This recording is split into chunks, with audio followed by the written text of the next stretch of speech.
Welcome back. मैं हूं शिवम। आप देख रहे हैं एनसीसी फैन क्लब।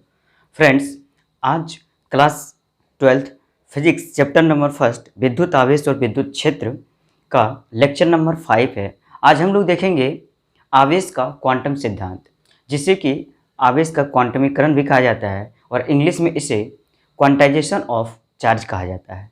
तो चलिए हम लोग इसे समझते हैं। सर, आपने सुना होगा लुलिया का मांगे ले, लुलिया का मांगे ले। तो हम कहते हैं लुलिया कच्चा बादाम दादा भाजा बादाम मांगे ले। लुलिया का मांगे ले, लुलिया कच्चा बादाम दादा भाजा बादाम मांगे ले। ठीक है। अब चलिए इसी कॉन्सेप्ट के आधार पर हम लोग पढ़ेंगे आज आवेश का क्वांटम सिद्धांत। लुलिया का मांगे ले, लुलिया का मांगे ले कच्चा बादाम दादा भाजा बादाम।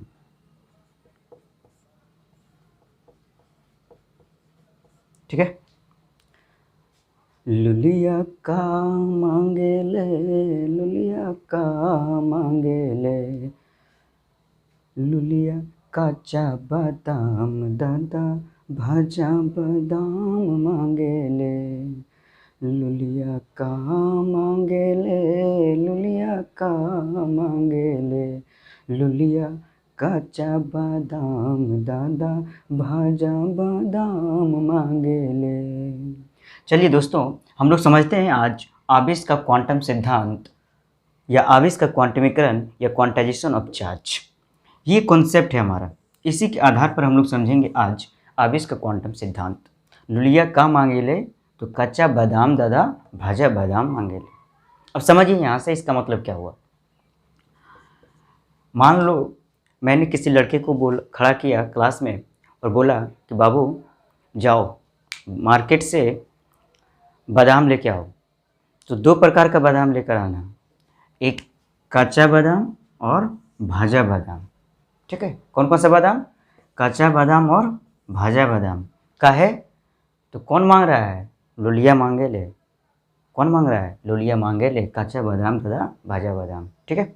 अब समझिए यहाँ से कच्चा बादाम तथा भाजा बादाम, दो प्रकार का बादाम लेकर आया। ठीक है।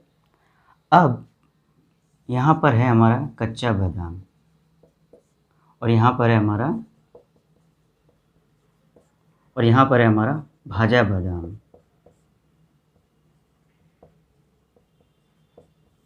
ठीक है।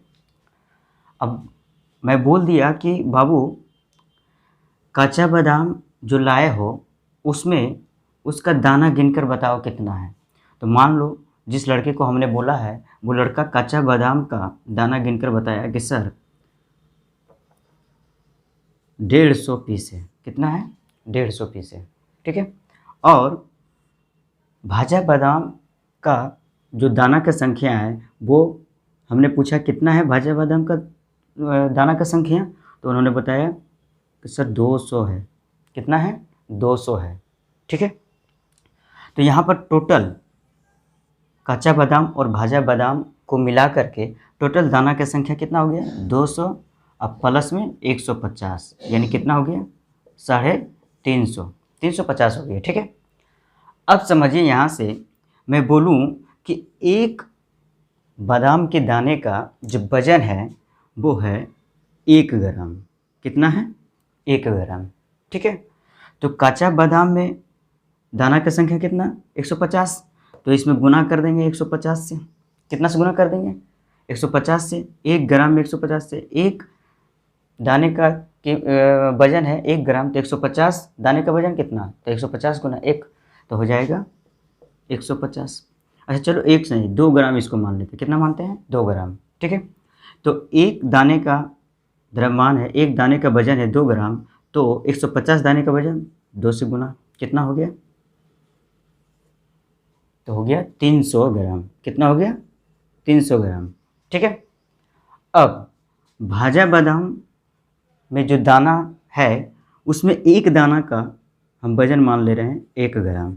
कितना मान रहे हैं? 1 ग्राम। ठीक है, अब समझिए यहाँ से 1 ग्राम, या तो इसको भी 2 ग्राम ही मान लीजिए। कितना मान लीजिए? 2 ग्राम। ठीक है, भाजा बादाम का भी जो दाना का वजन है वो कितना है? 2 ग्राम है। तो मैं बोलूँ कि भाजा बादाम में दाना की संख्या टोटल 200 है और एक दाना का वजन है 2 ग्राम, तो 200 कितना हो जाएगा? तो इसमें 2 से क्या करेंगे? गुना, तो हो जाएगा 2 दूनी 4, 400 ग्राम हो जाएगा। ठीक है, अब मैं बोलूँ कि टोटल, क्या मैं बोलूँ? टोटल यहाँ पर वजन कितना हो गया? तो 300 और 400, तो टोटल वजन हो गया 300 ग्राम, अब प्लस में 400 ग्राम, तो कितना हो जाएगा? 300 ग्राम। टोटल वजन कितना हो गया? 300 ग्राम, अब प्लस में 400 ग्राम, तो टोटल कितना हो जाएगा? 700 ग्राम हो जाएगा। टोटल कितना हो जाएगा वजन? 700 ग्राम। ठीक है, अब समझिए यहाँ से मैं आपको क्या समझाना जा रहा हूँ।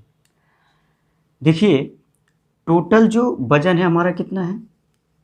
700 ग्राम है। ठीक है, अब बराबर में हम क्या लिख सकते हैं? टोटल दाना आपका कितना है? 350, तो 350, अब गुना में एक दाना का वजन कितना है? 2 ग्राम। यहाँ पर भी 2 ग्राम, यहाँ पर भी 2 ग्राम, तो एक बादाम के दाने का वजन कितना है? 2 ग्राम। तो इसमें 2 से गुना कर दीजिए, तो देखिए गुना करके कितना आएगा। इसको भी गुना कीजिएगा तो इधर भी 700 आएगा। कितना आएगा? 700 ग्राम। ठीक है, अब समझिए आवेश का क्वांटम सिद्धांत यहाँ से कैसे हम लोग समझ सकते हैं। मान लीजिए काचा बादाम को आपने मान लिया धन आवेश और भाजा बादाम को मान लिया आपने ऋण आवेश। ठीक है, और जो यहाँ पर बादाम के दाने की जो संख्या है उसको आपको मान लेना है n। कितना मान लेना है? n। ठीक है, और बादाम के एक दाने का जो वजन है उसको मान लेना है, बादाम के एक दाने का वजन कितना है? 2 ग्राम। तो इस 2 ग्राम को मान लेना है आपको कि ये है इलेक्ट्रॉन का, एक इलेक्ट्रॉन का आवेश। क्या है? एक इलेक्ट्रॉन का आवेश। और यहाँ पर टोटल वजन आपका निकल कर कितना आया है? कुल वजन 700 ग्राम। तो इसको मान लेते हैं हम लोग कुल आवेश। क्या मान लेते हैं? ये कुल आवेश Q। तो देखिए 700 ग्राम बराबर लिखा आपने 350 गुना 2, तो यहाँ पर Q बराबर हम लिख सकते हैं 700 ग्राम की जगह पर Q। ठीक है, और 350 क्या है हमारे पास? तो 350 है दाने की संख्या, तो दाने की संख्या को यहाँ पर क्या माना हमने? n। क्या माना है? n। ठीक है, और गुना में 2 लिखा हुआ है, यानी कि एक दाने का वजन कितना है? 2 ग्राम। तो यहाँ पर इस 2 ग्राम को हमने क्या बताया था आपको मानने के लिए कि एक इलेक्ट्रॉन का आवेश। तो एक इलेक्ट्रॉन का आवेश कितना माना हमने? E माना है, गुना में E कर देंगे। ठीक है, तो Q बराबर कितना हो गया? N गुना E। ठीक है, अब समझिए यहाँ से आपके पास बादाम कितने प्रकार का यहाँ पर है? 2 प्रकार का, कच्चा बादाम और भाजा बादाम। और आपके पास आवेश भी कितने प्रकार का होता है? 2 प्रकार का, एक धन आवेश और एक ऋण आवेश। तो यहाँ पर लगा देंगे धन आवेश और ऋण आवेश का चिन्ह। तो यही हमारा होता है आवेश का क्वांटम सिद्धांत। क्या होता है? आवेश का क्वांटम सिद्धांत। अब समझिए इसका परिभाषा कैसे देंगे हम लोग। तो बोलेंगे आवेश का क्वांटम सिद्धांत या आवेश का क्वांटमीकरण सिद्धांत या क्वांटाइजेशन ऑफ चार्ज के अनुसार आवेश का मूल मान E होता है। आवेश का मूल मान E होता है और कुल आवेश E का पूर्ण गुणज होता है। ठीक है, अब समझिए यहाँ पर E का मतलब क्या हुआ? तो एक इलेक्ट्रॉन का आवेश। तो एक इलेक्ट्रॉन का आवेश कितना होता है? तो एक इलेक्ट्रॉन का आवेश होता है आपका -1.6 × 10⁻⁻19 कूलम। और n क्या है? तो n है यहाँ पर क्या बोला? पूर्ण संख्या, पूर्ण गुणज बोल रहा है। तो n है इलेक्ट्रॉन की संख्या। n क्या है? इलेक्ट्रॉन की संख्या। जैसे यहाँ पर कच्चा बादाम लिया और भाजा बादाम लिया, तो यहाँ पर कितने दाने थे भाजा बादाम में? 200, और कच्चा बादाम में आपका 150। ठीक है, तो यहाँ पर क्या हो गया हमारा? n क्या हो गया? इलेक्ट्रॉन की संख्या। यहाँ पर ये 350 क्या है? तो बादाम के दानों की संख्या। तो n क्या हो गया यहाँ पर हमारा? इलेक्ट्रॉन की संख्या। और इलेक्ट्रॉन की संख्या तो किस में लेंगे हम लोग? इलेक्ट्रॉन की संख्या यहाँ पर बोल रहा है पूर्ण गुणज, तो इलेक्ट्रॉन की संख्या को आपको लेना है 1 2 3 4 5 6 हजार लाख करोड़ 10 करोड़ अरब खरब दरस नील, कुछ भी हो सकता है। लेकिन आपका n की संख्या आपको 2.25 3.25 पॉइंट में, दशमलव में, ये सब भिन्न में, ये सब आपको इलेक्ट्रॉन की संख्या नहीं लेना है। ठीक है, इलेक्ट्रॉन की संख्या आपको पूर्ण संख्या में लेना है, चाहे आप कितनी बड़ी से बड़ी संख्या ले लीजिए, लेकिन भिन्न में और दशमलव में आपको नहीं लेना है। ठीक है, तो n बराबर यहाँ पर क्या हो जाएगा? 1 2 3 4 5 और इस तरह से डॉट डॉट डॉट। ठीक है, तो मैं आशा करता हूँ कि आपको आवेश का क्वांटम सिद्धांत समझ में आ गया होगा। ठीक है, आवेश का क्वांटम सिद्धांत क्या कहता है? आवेश का एक मूल मान E होता है और कुल आवेश E का पूर्ण गुणज होता है, जहाँ E क्या है? तो एक इलेक्ट्रॉन का आवेश है और n क्या है? तो n है इलेक्ट्रॉन का संख्या। और n बराबर भिन्न और दशमलव में संख्या कभी भी नहीं हो सकती है, केवल पूर्ण संख्याएं होगी। क्या होगी इलेक्ट्रॉन की संख्या? तो 1 2 3 4 5 6 7 8 9 10 अरब खरब करोड़ 10 करोड़ अरब, मतलब कुछ भी हो सकता है, लेकिन भिन्न और दशमलव में नहीं होगा। ठीक है, तो चलिए यहाँ से अगर आपको परिभाषा लिखना है तो लिख सकते हैं। क्या लिख सकते हैं? लिख सकते हैं हम लोग, इस सिद्धांत के अनुसार आवेश का मूल मान E होता है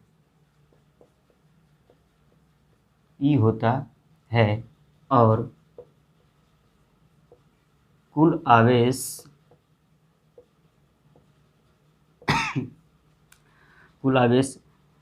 E का पूर्ण गुणज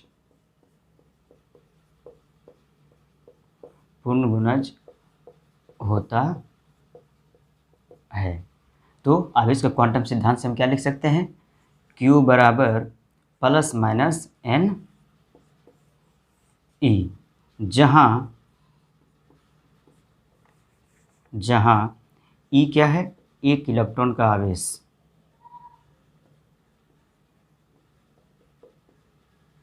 एक इलेक्ट्रॉन का आवेश, और Q क्या है? तो कुल आवेश, और n क्या है? तो n है इलेक्ट्रॉन का संख्या।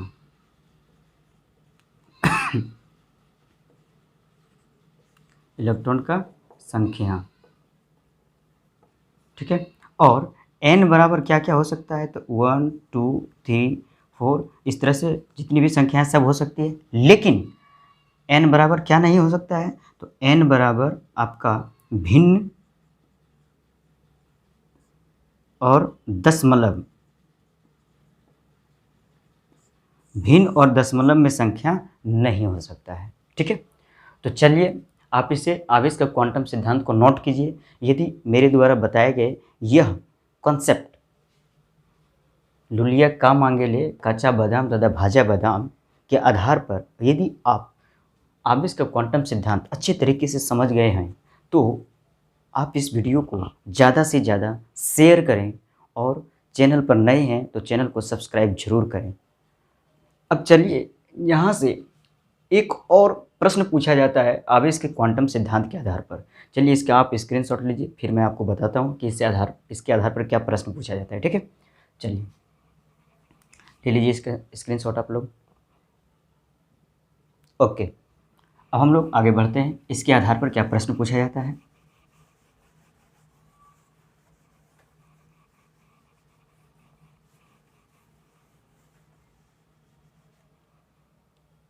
चलिए इसके आधार पर पूछा जाता है प्रश्न, निम्न में से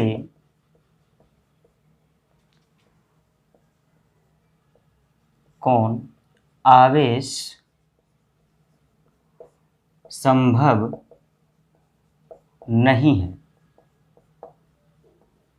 नहीं है। ठीक है, ऑप्शन ए है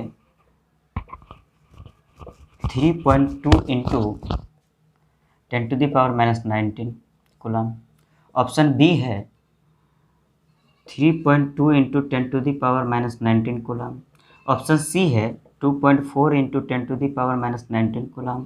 और ऑप्शन डी है 8.0 इंटू 10⁻⁻19 कूलम।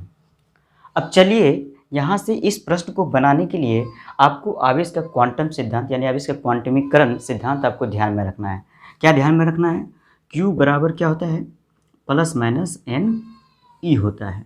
ठीक है, और ई क्या होता है? तो एक इलेक्ट्रॉन का आवेश। तो एक इलेक्ट्रॉन का आवेश कितना होता है? 1.6 इंटू 10⁻⁻19 कूलम। ठीक है, अब समझिए यहाँ से आपको कुछ नहीं करना है इस ऑप्शन को ख़त्म करने के लिए कि निम्न में से कौन सा आवेश संभव नहीं है। तो इसमें क्या करना है? एक बार एक से गुना करना है, क्योंकि ई में क्या गुना हुआ? ई का मान हो गया इतना। एन बराबर क्या होता है? 1 2 3 4 5 6, इस तरह से हम लोग गुना करते हैं। 1 से गुना करेंगे तो हम लोग का रिजल्ट कितना आएगा? 1.6 इंटू 10⁻⁻19 कूलम। अगर इसमें 2 से गुना करेंगे तो 16 दूना 32, 3.2 देखो 1.6 इंटू 10⁻⁻19 कूलम ये ऑप्शन में मिल रहा है, तो ये आवेश संभव है। ठीक है, और यदि आप 2 से इसमें गुना करेंगे तो 16 दूना 32 यानी 3.2 इंटू 10⁻⁻19 कूलम, तो ये भी आवेश संभव है। ठीक है, अब 16 या 48 तो ये यहाँ पर नहीं आ रहा है। 16 चक्का 64 भी नहीं है यहाँ पर। 16 पच्चे 80, 5 से इसमें गुना करेंगे तो क्या होगा? 80 होगा। तो 8.0 इंटू 10⁻⁻19 कूलम ये संभव है। 5 से गुना करेंगे तो कितना आ जाएगा? इसमें 5 से गुना करेंगे कितना? 16 पच्चे 80, 8.0 इंटू 10⁻⁻19 कूलम। यानी कि देखिए ये भी मिल रहा है, ये भी मिल रहा है, ये भी मिल रहा है, ये ऑप्शन में नहीं मिल रहा है। ये हमारे इसमें कोई भी संख्या ऐसी नहीं है जो कि इसमें से गुना करने पर ये मान आएगा।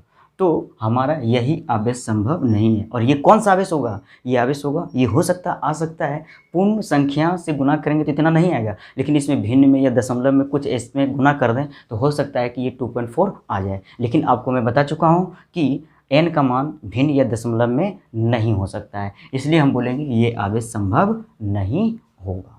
तो इस प्रकार से जब आपका ऑब्जेक्टिव आता है आवेश का क्वांटमीकरण सिद्धांत से, तो आपको कुछ नहीं करना है। आपको 1.6 इंटू 10⁻⁻19 कूलम में 1 से 2 से 3 से 4 से यहाँ पर जितने भी रहेंगे 4 ऑप्शन रहेंगे, तो आपको 1 से पहले गुना करना है, फिर 2 से गुना करके देख लेना ऑप्शन है कि नहीं, 3 से गुना करके देख लेना ऑप्शन है कि नहीं, 4 से गुना करके देख लेना ऑप्शन है कि नहीं, 5 से गुना करके देख लेना ऑप्शन है कि नहीं। और जो जो ऑप्शन मिल जाएगा वो आवेश संभव है, और जो नहीं मिलेगा वही आवेश आपका आंसर में होगा। क्योंकि क्या बोल रहा है? निम्न में से कौन आवेश संभव नहीं है। तो इसमें संख्या को गुना करने पर, पूर्ण संख्या को गुना करने पर, 1.6 इंटू 10⁻⁻19 में पूर्ण संख्या को गुना करने पर और ऑप्शन में मिलाने पर जो ऑप्शन नहीं मिलता है वही हमारा आंसर होगा। ठीक है, तो ये पूछा जाता है आपको आवेश का क्वांटम सिद्धांत से। तो चलिए हमने यहाँ पर आपको बहुत ही अच्छे ढंग से समझाने का प्रयास किया आवेश के क्वांटम सिद्धांत को, और उससे संबंधित ऑब्जेक्टिव कैसे पूछा जाता है ये भी बताया हूँ। तो चलिए दोस्तों, आप इस वीडियो को शेयर ज़रूर करेंगे और सब्सक्राइब भी करेंगे। और ध्यान रखना है, लुलिया का मांगे ले, लुलिया का मांगे ले, लुलिया काचा बादाम दादा भाजा बादाम मांगे ले, लुलिया का मांगे ले, लुलिया का मांगे ले, लुलिया काचा बादाम दादा भाजा बादाम मांगे ले। चलिए ये याद रखिए, आप ध्यान रखिए और आवेश का क्वांटम सिद्धांत को अच्छे से अपने दिमाग में बैठा लीजिए, सेट कर लीजिए, और एग्ज़ाम में आए तो अच्छे से लिखिए और अपना मार्क्स को बढ़ाइए। चलिए हम लोग मिलेंगे नेक्स्ट वीडियो में, तब तक के लिए आप स्वच्छ रहें, सुरक्षित रहें और अपने घर परिवार का ध्यान रखें। धन्यवाद।